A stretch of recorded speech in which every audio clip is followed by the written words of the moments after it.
People पेड़ के सभी साथियों को हमारी तरफ से हरे कृष्णा। दोस्तों, अब तक हमने आपको आपके अपने चैनल पीपल पेड़ के माध्यम से रथ यात्रा की 2 कथाएं सुनाई है। अगर आपने वह दोनों कथाएं नहीं सुनी तो डिस्क्रिप्शन बॉक्स में जाकर दोनों कथाओं का लिंक खोज सकते हैं। अब चलिए सुनते हैं कि कैसे भगवान जगन्नाथ लकड़ी के लट्ठों के रूप में स्वयं पुरी में आकर प्रकट हुए। लेकिन उससे पहले अगर आपने अब तक अपने इस चैनल को सब्सक्राइब नहीं किया तो यह काम तुरंत कर लें। नीलांचल पर्वत पर सबर कबीला था जिसका मुखिया विश्वसु भगवान नील माधव का उपासक था और उसने मूर्ति को गुफा में छुपा कर रखा था। वह गुफा में उसकी पूजा करता था। राजा इंद्रयुम्न ने अपने सेवक ब्राह्मण विद्यापति को मूर्ति लाने का कार्य सौंपा। विद्यापति ने मुखिया विश्वसु की पुत्री से विवाह कर लिया। कुछ दिनों के बाद विद्यापति ने अपने ससुर विश्वसु से भगवान नील माधव के दर्शन करने की इच्छा व्यक्त की। पहले तो विश्वसु ने मना कर दिया, परंतु बाद में बेटी की जिद के कारण हाँ कर दी। विश्वसु विद्यापति की आंखों पर पट्टी बांधकर भगवान नील माधव के दर्शन कराने ले गया। विद्यापति चतुराई करके जाते समय रास्ते में सरसों के दाने गिराते गया और बाद में सरसों के दानों के जरिए गुफा से मूर्ति को चुराकर राजा को दे दी। विश्वसु भगवान नील माधव की मूर्ति चोरी होने से बहुत दुखी हुआ। अपने भक्त के दुख को देखकर भगवान भी दुखी हो गए और उसी गुफा में वापस लौट गए। जाते समय उन्होंने इंद्रयुम्न से वादा किया कि उनका एक विशाल मंदिर बनवाए तो वे उसके मंदिर में आकर विराजमान हो जाएंगे। राजा इंद्रयुम्न ने एक विशाल मंदिर का निर्माण करवाया और भगवान विष्णु से मंदिर में विराजमान होने के लिए प्रार्थना की। भगवान ने कहा कि द्वारिका से एक बड़ा टुकड़ा समुद्र में तैरकर पुरी तक आ गया है, उससे तुम मेरी मूर्ति बनवाओ।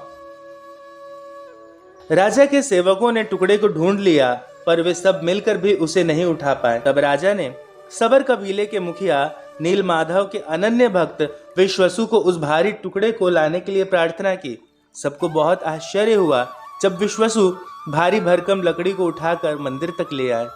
राजा इंद्रयुम्न ने उस लकड़ी के टुकड़े की प्रतिमा बनाने के लिए कई कुशल कारीगर लगवाए, पर उन कारीगरों में से कोई भी लकड़ी में एक छेनी तक नहीं लगा सका।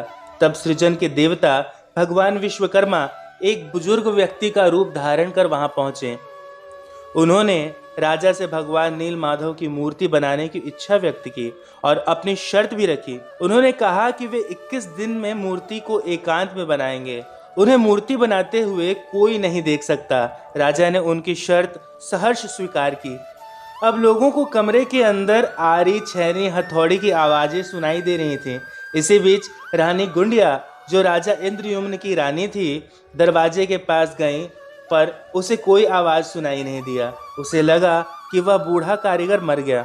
उसने घबराकर राजा को इसकी सूचना भिजवाई कि अंदर से किसी प्रकार की कोई आवाज सुनाई नहीं दे रही है। राजा इंद्रयुम्न भी चिंतित हो गए। उन्होंने शर्त की अनदेखी करते हुए कमरे का दरवाजा खोलने का आदेश दिया। जैसे ही कमरा खोला गया तो बूढ़ा व्यक्ति कहीं दिखाई नहीं दिया और कमरे में 3 अधूरी मूर्तियां प्राप्त हुईं। भगवान नील माधव यानी कि जगन्नाथ और उनके छोटे भाई के छोटे छोटे हाथ बने थे, लेकिन उनके टांगे नहीं बनी थी और सुभद्रा जी के तो हाथ ही नहीं बने थे। भगवान जगन्नाथ ने उन्हें स्वप्न में दर्शन देकर कहा कि अब वे उसी काष्ठ की मूर्ति में ही प्रकट होकर भक्तों को दर्शन दिया करेंगे। राजा इंद्रयुम्न ने भगवान जगन्नाथ की इच्छा मानकर इन अपूर्व प्रतिमाओं को मंदिर में स्थापित कर दिया। इस प्रकार तब से भगवान जगन्नाथ और उनके भाई बहन इसी रूप में भक्तों को दर्शन दे रहे हैं। दोस्तों, अगर आपको यह कहानी अच्छी लगी हो तो इसे अपने दोस्तों व परिवार के साथ जरूर साझा करें। हाँ, अगर आपने अब तक अपने इस चैनल को सब्सक्राइब नहीं किया तो यह काम तुरंत कर लें ताकि भगवान जगन्नाथ की कृपा आप पर लगातार बरसती रहे। आपको अगर हमारा प्रयास पसंद आ रहा हो और आप इसमें अपनी सहभागीदारी दिखाना चाहते हैं तो स्क्रीन पर दिए गए नंबर पर अपना आर्थिक सहयोग हमें भेज सकते हैं। अगले वीडियो तक के लिए हमारे सभी दोस्तों को जय जगन्नाथ।